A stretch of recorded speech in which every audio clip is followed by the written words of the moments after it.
Donc, il y a eu comme une espèce d'absorption d'énergie, hein, tout simplement. Là, c'est vraiment de l'énergie. C'est pas où c'est embêtant, c'est quand on absorbe de la fréquence.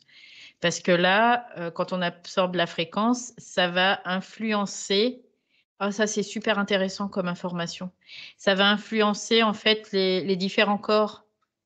Parce que la fréquence, c'est de la couleur et la couleur, en fait, ça va se déposer ou ça va s'infiltrer dans les différents corps. Or, les corps, ils doivent devenir transparents, donc il ne doit plus y avoir de couleur. À un moment donné, nos corps ne doivent plus avoir de couleur. Mmh.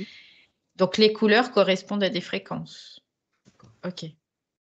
Et donc, la Lune, telle qu'elle est, alors c'est rigolo parce qu'elle apparaît blanche, il y a un spectre fréquentiel qui est en lien avec la Lune. Donc, soit on va absorber l'énergie, donc là, la transparence, il n'y a pas de couleur, on absorbe l'énergie. On peut aussi absorber de la fréquence, et là, à ce moment-là, quand on absorbe de la fréquence, ah bah, il y a un impact. Et il peut y avoir un impact, alors c'est intéressant parce qu'il y a un impact sur le corps mental, le corps astral, mais aussi il peut y avoir un impact sur le corps mental. Et ça, c'est les zouzous, hein, c'est ce qu'ils souhaitent hein, dans l'astral, hein, qu'il y ait un impact sur le corps mental et Mmh. sur le corps émotionnel, donc le corps astral aussi.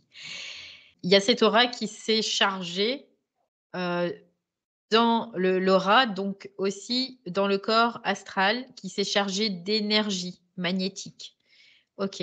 Parce que cette énergie magnétique, eh ben, finalement, on en a besoin. Ça permet, après, quand il y a cet apport d'énergie électrique, de créer un Mmh. mouvement, en fait. Ça crée un mouvement, ça crée des flux, tout simplement.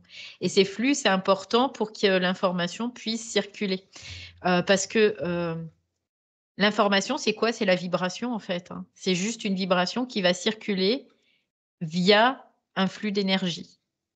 Et notre corps, dans notre aspect mécanique, on va dire, il est fait comme ça. Donc, on a besoin, parce qu'on est des êtres incarnés sur Terre, on a besoin de ces flux d'énergie pour faire transiter certaines vibrations. OK, donc la vibration, c'est une information qui est dénuée de fréquence, qui peut être accompagnée de fréquence, mais qui est à la base est dénuée de fréquence. Ça va permettre d'activer un certain flux. Par contre, cette énergie qui est très magnétique, elle, elle est importante, mais elle ne s'utilise pas, elle n'agit pas, elle ne pas seule en fait. Parce que si elle est seule, qu'est-ce que ça va faire? Ça va créer une espèce de stagnation. Donc ça aussi, c'est intéressant. Mmh. Et plus ça va stagner, ben, moins ça va circuler et plus ça va être en mesure de choper de la fréquence en fait. Et donc c'est comme ça qu'apparaissent les cristallisations, ce qu'on appelle les cristallisations. C'est comme ça qu'apparaissent les cristallisations de mémoire, de programmes, de croyances et tout ça. Voilà. Ce qui est important, c'est de pouvoir combiner à cet aspect-là un aspect très électrique. Donc, bah, finalement, on peut se dire, bah, quand il y a des pleines lunes, c'est pas une mauvaise chose en soi, quand on n'en prend que l'énergie, mais par contre, c'est d'après aussi pouvoir après se solariser quelque part. C'est vraiment être en capacité d'intégrer cette énergie, ce feu solaire qui est aussi à travailler, à fonctionner avec cette énergie très magnétique, qui est une énergie plutôt lunaire. Donc en fait, ce que je comprends, c'est que même les astres en soi, c'est pas des mauvaises choses parce que ça sert dans notre mécanique Mmh. par rapport à la circulation d'informations. Mais par contre, eh ben, tout ce qui est en termes de manipulation fréquentielle derrière ça, Mmh. bah, c'est ça qui est à nettoyer, quoi, à libérer, à ne pas laisser rentrer aussi, on peut le voir comme ça, quoi. Donc après, solarisation, on va pouvoir se dire, bah, peut-être que si je me mets face au soleil, ça va créer une solarisation. Alors quelque part, dans une certaine mesure, via, quoi, par rapport au corps physique, oui, il y a une solarisation physique à avoir. Mais il n'y a pas que le corps physique, il y a aussi les autres corps derrière qui sont à solariser. Donc là, c'est dans l'aspect des prises de conscience, quelque part. C'est vraiment cet aspect-là. Dans les prises de conscience, on va aussi pouvoir se solariser. Parce que là, c'est un soleil intérieur, supra-atomique, on peut le voir comme ça, qui va se manifester dans notre cellule, dans nos différents corps aussi. Donc, dont le corps mental, le corps astral, le corps donc astral émotionnel, hein, c'est le même, et le corps éthérique physique aussi. Voilà. Donc, et c'est comme si le macro rejoint le micro. Il y a comme une connexion qui se fait à ce moment-là. Et c'est comme des synapses qui étaient débranchées qui se reconnectent en fait. Et là, on renforce à ce moment-là notre système nerveux aussi, notre réseau nerveux. On reconnecte des synapses. Parce que pourquoi on a oublié? Parce qu'on a déconnecté des synapses. Pourquoi on a perdu plein de trucs? Parce qu'on a déconnecté des synapses. Et c'est pour ça qu'on doit reconnecter ces synapses. Les gens qui ont un accès à une glande pinéale assez facilement, quelque part, hein, donc à leur troisième œil, il n'y a pas que la glande pinéale, dans le troisième œil, hein, il y a plusieurs glandes qui rentrent en jeu, mais ils vont avoir plus tendance à avoir des connexions qui sont facilitées, mais ce qui ne veut pas dire qu'elles sont ces connexions complètement dépolluées, parce qu'il peut y avoir des connexions qui sont facilitées, mais avec une pollution qui soit importante. Il y a une dépollution aussi à avoir dans une certaine mesure, donc une absence de fréquence. Voilà. Donc une absence de polarité, de jugement, de parti pris, de tout ça. Puis les prises de conscience, ben, du coup, on pourrait dire que c'est vraiment adapté à chacun. Chacun va prendre conscience quand il sera apte à prendre conscience, parce qu'il y a d'autres paramètres qui rentrent en jeu dans la prise de conscience. C'est-à-dire, est-ce qu'on est capable d'intégrer l'énergie ou est-ce qu'on n'est pas capable d'intégrer l'énergie? Quand on n'est pas capable d'intégrer l'énergie, il ne va pas y avoir forcément de prise de conscience. Lorsqu'on devient capable, du coup, en capacité d'intégrer cette énergie, on va avoir des prises de conscience, en fait. Ça fonctionne aussi ensemble. Et c'est très relié aussi à tous les aspects mémoriels, les croyances, parce que tout ça, ça crée une balance qui va s'équilibrer au fur et à mesure, tout simplement, et on va retrouver un équilibre hors fréquence. Donc l'équilibre, c'est hors fréquence de vibration, tout simplement. Et là, on fonctionnera plus du tout dans une configuration dite matricielle, donc fréquentielle, mais dans une configuration qui nous est propre, donc identitaire, espritique, quelque part. On peut le voir ça comme ça aussi. Ce qui est important au départ, c'est de contenir, d'apprendre dans une certaine mesure une certaine contenance. Et à partir du moment où on a la contenance, donc on a de moins en moins de réactions, que ce soit dans l'émotivité ou c'est surtout l'émotivité généralement, parce que c'est là où ça se joue dans le premier plan. Bien, au fur et à mesure, on va intégrer de plus en plus parce qu'on aura plus d'espace pour intégrer. On aura libéré de l'espace pour intégrer.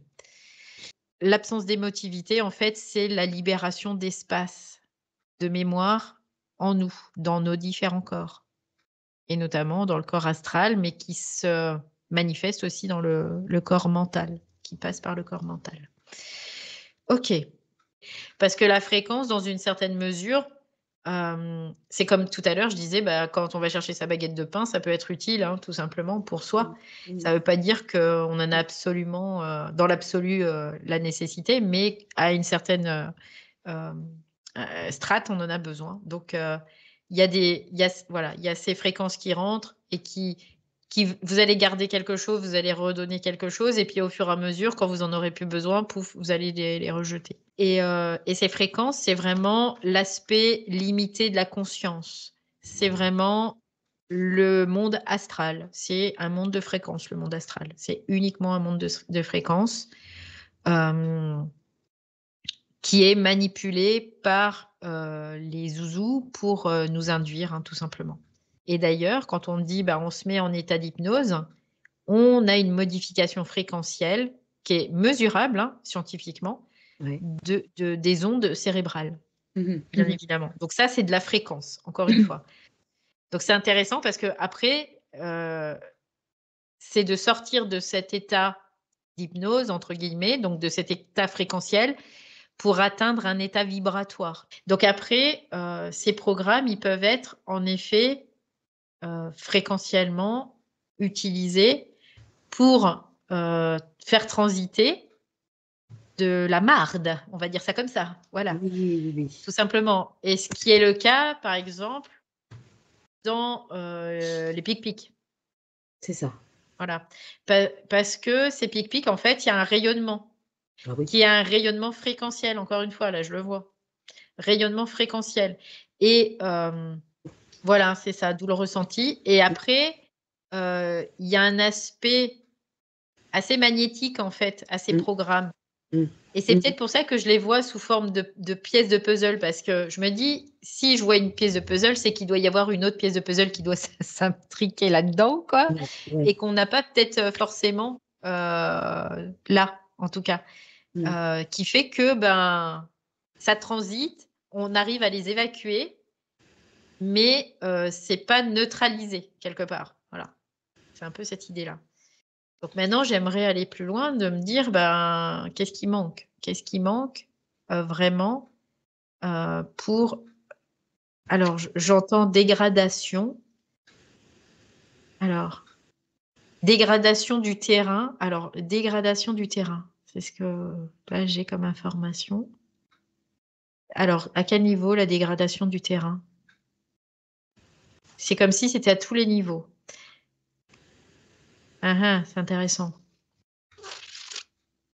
Il y a comme un bombardement aussi, qui fait qu'il y a une dégradation, pardon.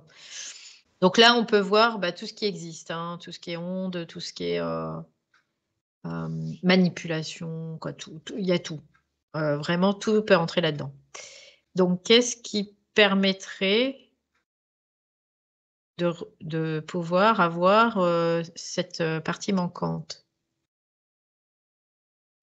En fait, quelque part, c'est une intégration des polarités, des deux polarités, c'est ce que je peux constater.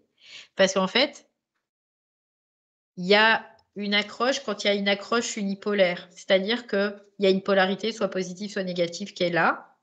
C'est-à-dire que notre corps éthérique, finalement, est polarisé, dans une certaine mesure. Et tant qu'il y a cette polarité, il n'y aura qu'une sorte de programme, qui sont des programmes polarisés aussi, qui vont rentrer. C'est comme si on devait pas inverser la polarité, parce que ça ferait la même chose, mais avec d'autres symptomatiques, mais de dépolariser ça. Alors maintenant, comment on fait pour dépolariser le corps éthérique? Je voudrais bien savoir. Des nettoyages, c'est ce que j'entends. Nettoyage. Nettoyage, il faut se nettoyer en fait. Alors, c'est une bonne question. Alors, nettoyage, en fait, c'est d'avoir une hygiène quelque part à tous les niveaux, à tous les niveaux. Donc hygiène psychique, donc au niveau de notre système nerveux, donc avoir une hygiène psychique, avoir une hygiène physique aussi, donc faire de l'exercice, je le vois comme ça. Une hygiène mentale, c'est-à-dire faire le tri aussi dans ses pensées. Voilà. C'est intéressant parce que là, je me rends compte que le corps éthérique, c'est comme si lui, il récupérait toutes les influences de partout, quoi, en fait, dans une certaine mesure. Le corps éthérique, c'est pas forcément l'aura, parce que l'aura, c'est vraiment, ça englobe tout. L'aura, c'est vraiment la manifestation de la globalité, en fait, de l'âme, on pourrait le voir comme ça, des corps inférieurs. Du coup, le corps éthérique, c'est lui, il va comme tout récupérer, mais dans la manifestation. C'est-à-dire que c'est vraiment trouver l'équilibre dans ce corps-là. Donc, il y a l'hygiène de vie, le sport, par exemple, le sport ou l'activité physique, parce que le sport, on n'est pas obligé de faire du sport pour avoir une activité physique. L'activité mentale. Et puis, on peut aussi, bien évidemment, le nettoyer par une douche matinale ou le soir, si on le veut. Ça dépend comment on le sent. Vraiment, alors, ce que j'entends, ce qui est vraiment efficace sur le corps éthérique, c'est la oh, je vais pas y arriver. La ionisation. Ionisation. Alors, c'est bizarre parce que la ionisation, je vois comme une cascade qui tombe, une chute d'eau, une cascade. Et la brume de cette chute d'eau, il y a un aspect ionique là-dedans. Et ça fait que ça nettoie le corps éthérique aussi. Et donc, ça fait du bien au corps physique aussi, de fait. Parce que le corps éthérique, c'est vraiment ce qui se manifeste dans le corps. C'est pour ça qu'on a tous ces ressentis d'ailleurs. Tous ces ressentis, toutes ces sensations, s'il n'y avait pas de corps éthérique, on ne pourrait pas y avoir ces sensations parce que c'est comme si lui, il fait le lien. C'est lui qui fait le lien entre l'éther et la matière, en fait. Donc, il y a vraiment cet aspect ionisant qui est très purifiant pour le corps éthérique. Complètement. Et même dans la matérialité, quand on va au pied d'une cascade, par exemple, et qu'il y a une espèce de brume, il y a une ionisation du corps éthérique aussi. C'est pas réellement pour le corps physique au départ, c'est pour le corps éthérique qui va se manifester dans le corps physique. Comme quoi, tout n'est pas bon à prendre, mais tout n'est pas bon à acheter non plus. Oui. Il peut y avoir des projections d'images qui font que on a l'impression de sombrer dans la folie quand même. Mais à partir du moment où on est en capacité de savoir que ce n'est pas réel, ça va ne pas aller plus loin. Voilà. Par contre, à partir du moment où